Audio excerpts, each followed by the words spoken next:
The Duke charge for the towers.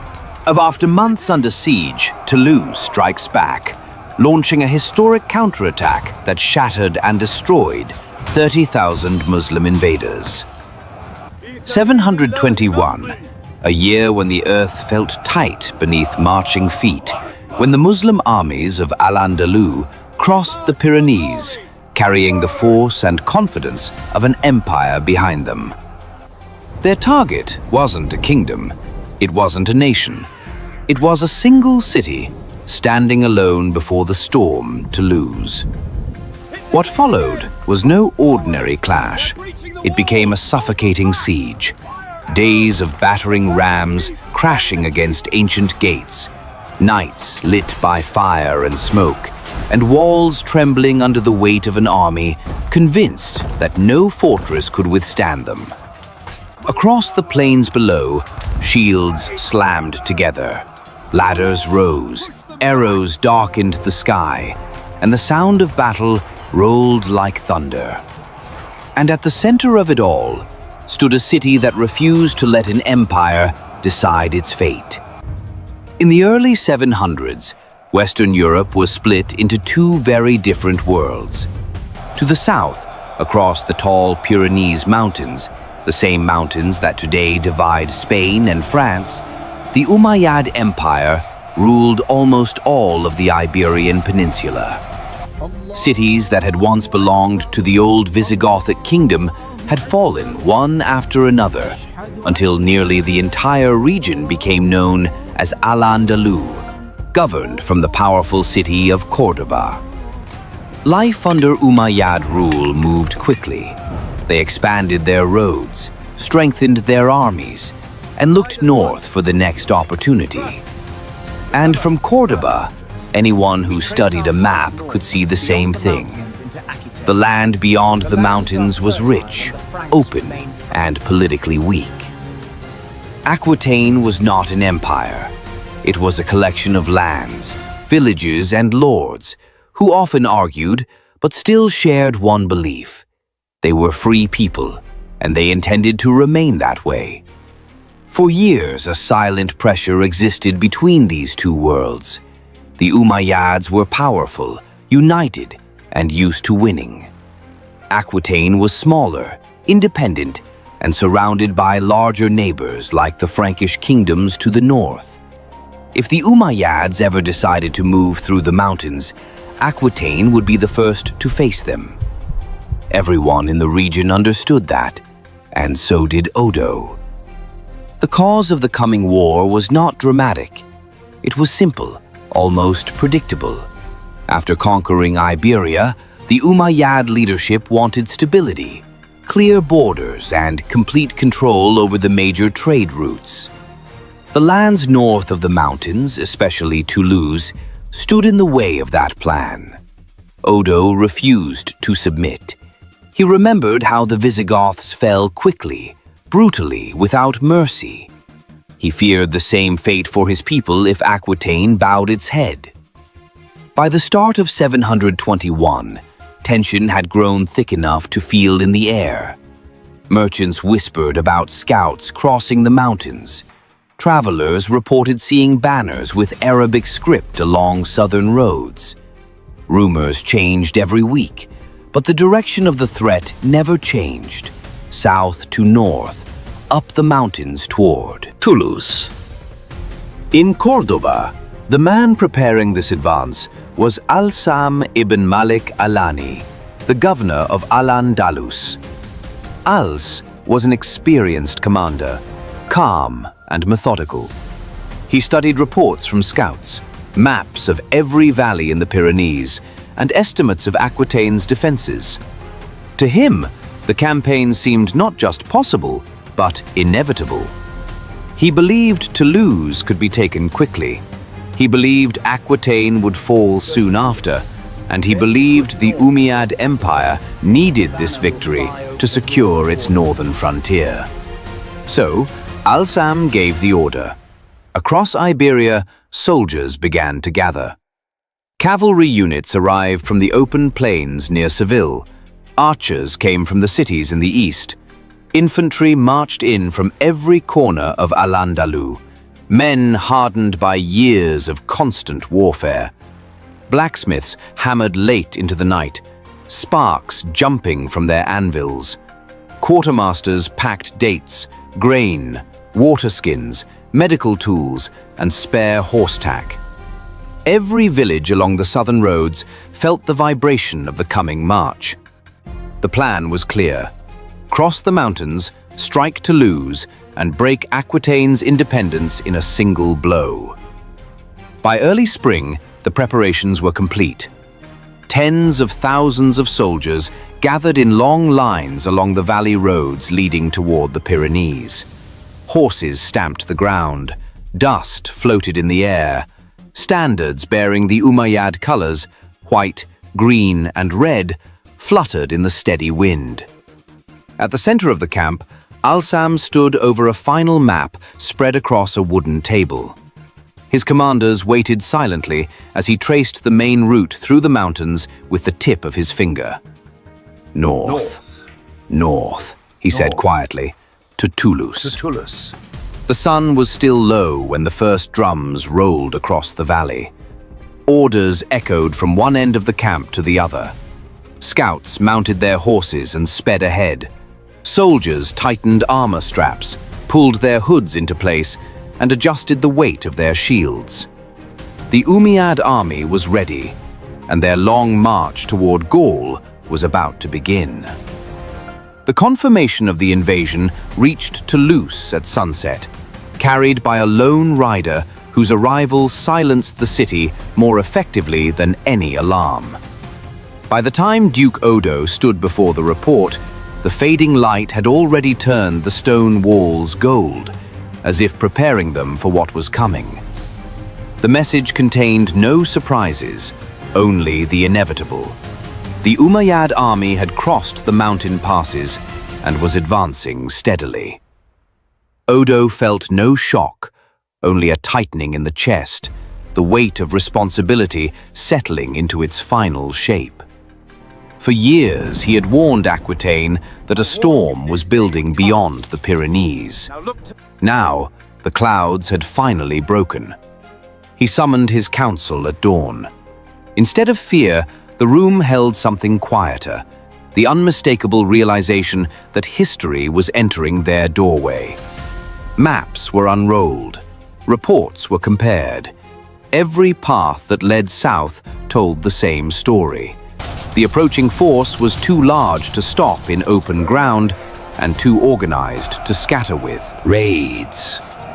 If Aquitaine was to survive, Toulouse had to withstand the first blow. Odo understood that a city could be more than stone. It could be a banner, a memory, a promise. If Toulouse stood, Aquitaine would rally. If it fell, no amount of soldiers would save them. He issued a call that spread through the countryside like a spark through dry grass. Not a speech carved into stone, but a simple demand that every village, every farmstead, every lord and freeman understood instantly. Aquitaine's survival depended on its people, all of them acting as one. And they answered. Men arrived in steady streams, farmers with hands hardened by years of soil, hunters carrying old spears, young boys whose faces had never seen war but refused to stay behind. Fields were harvested early so grain could fill the city's storehouses. Blacksmiths fired their forges day and night, reshaping tools into weapons. Women mended leather straps, carried stones to the ramparts, and filled jars with salt and dried meat for the months ahead. It no longer felt like a city. It felt like a heartbeat. Fast, determined, alive. Odo walked among the people without fanfare. His presence alone was enough to pull tired shoulders straighter. He checked the reinforced gates, inspected the towers of Roman stone that guarded the streets, and watched as soldiers drilled in the courtyards until their movements grew sharp and instinctive. There was no time for perfection, only readiness. From the highest walls, the view of the surrounding countryside shifted week by week. Traffic thinned. Merchants stopped arriving. The roads emptied except for occasional scouts racing home with dust clinging to their cloaks. Each report brought the same conclusion. The enemy marched with discipline, pressing forward without delay. Inside Toulouse, the atmosphere changed. Fear still lived there, but something stronger rose beside it. A shared certainty that they were defending not just a city, but everything they were. Songs of old Aquitaine were whispered at night. Families lit candles for ancestors who had survived other invasions long before this one. Even the air seemed to grow denser, holding its breath with them. As the days passed, Odo finalized the plan he had carried since the first rumors months earlier. While Toulouse prepared to endure the siege, he gathered a separate mobile force outside the walls. He knew it was a risk, and he knew the city would be alone for a time. But he also knew Aquitaine had always won through courage, not numbers. Then, one cold morning, everything changed as a murmur spread across the watchtowers. The southern horizon darkened with movement, an entire army rising like a storm. Lines of cavalry and columns of infantry stretched farther than the eye could follow. The Umayyad army had reached the plains before Toulouse. From the ramparts, the people watched a vast shadow settling across the land. The storm Odo warned of had finally arrived, and Toulouse braced for the first strike. That night, Toulouse did not sleep as enemy campfires burned in long, organized lines. Even from within the walls, they heard the disciplined rhythm of an army tightening its grip. By dawn, the open plain had become a fortress of perfect rows and guarded corridors. Everything about the Umayyad camp declared confidence and the intention to stay until Toulouse broke. Inside the city, pressure thickened as Odo walked the streets, reading fear and courage in equal measure. Mothers tied charms to children, and old men sharpened tools never meant for war. Life moved slower, tighter, as if the city itself had learned to breathe carefully. By mid-morning, the Umayyads made their first move. They cut the roads. Watchfires lit the ridges, scouts patrolled in silent arcs, sealing Toulouse in every direction. Toulouse had become an island in a sea of enemy soldiers tightening a silent net. Odo watched from the northern tower as distant patrols raised dust across the plains. There was no assault yet, only a tightening noose meant to suffocate the city slowly. He ordered grain counted, water rationed, and walked the walls so soldiers felt his presence.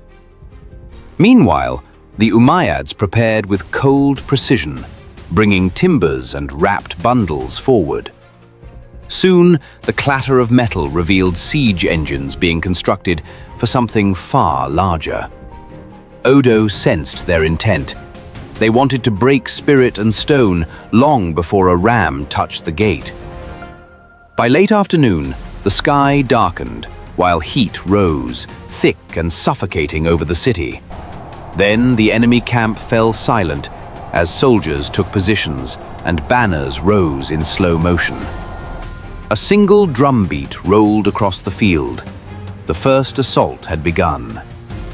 Arrows launched in a wave, darkening the sky as defenders ducked behind stone merlons. Siege screens pushed forward, whole squads hidden beneath their massive wooden roofs. From below, residents heard the muffled thunder of hundreds of boots advancing under cover. Defenders hauled up boiling pitch as officers shouted for the first brutal exchange.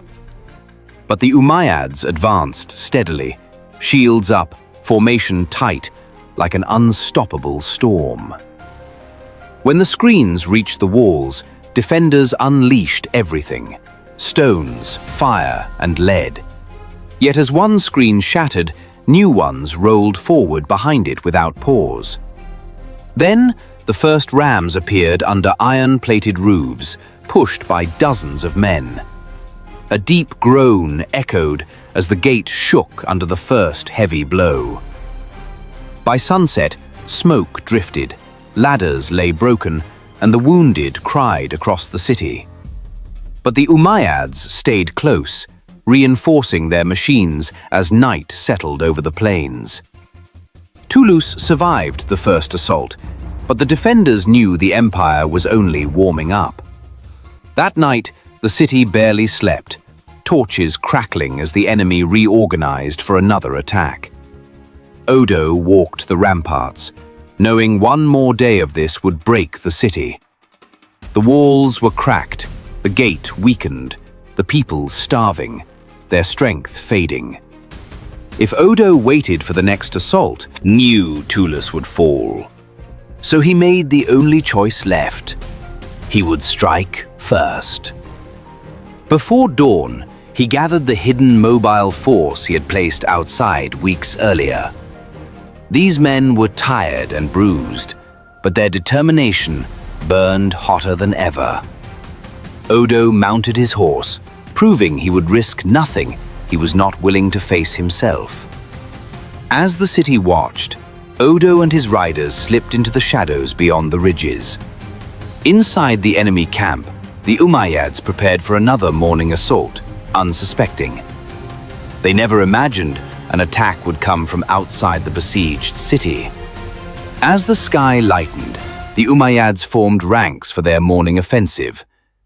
Then they heard it, a distant rumble from the north, like thunder rolling across the earth. In that single moment of hesitation, Odo struck with full force. His riders smashed into the Umayyad flank like a hammer shattering bronze. Chaos ripped through the camp as tents collapsed and supply lines split apart. From the walls, Toulouse erupted in disbelief as their duke tore into the empire's army.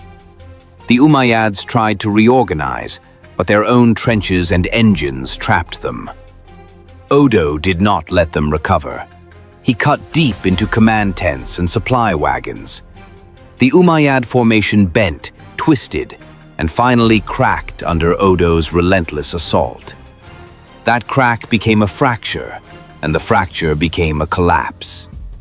It wasn't Toulouse's walls that broke. It was the empire's confidence.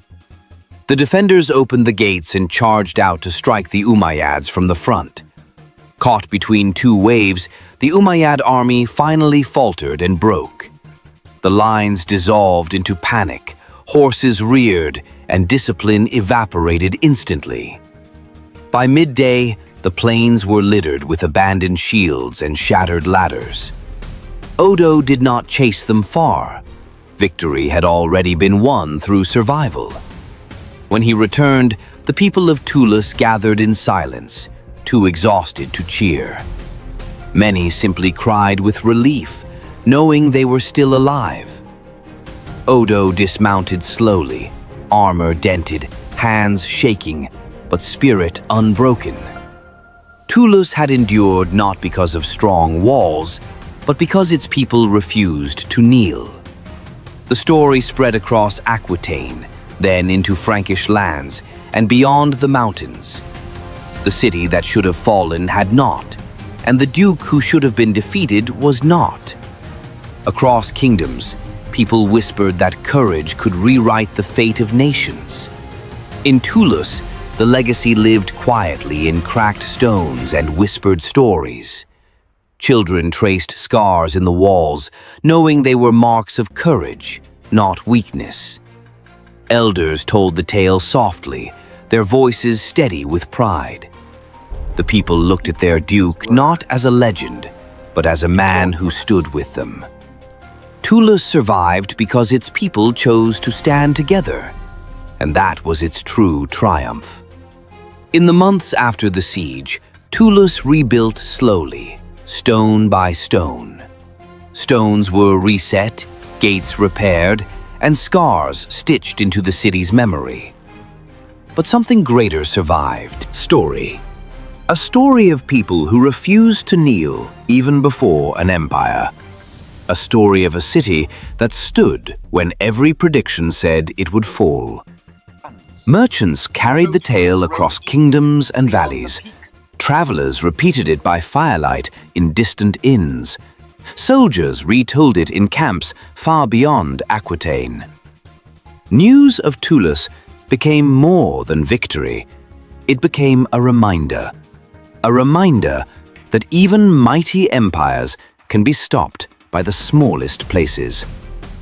Across Aquitaine, families spoke of the dawn when the city rose from the edge of collapse.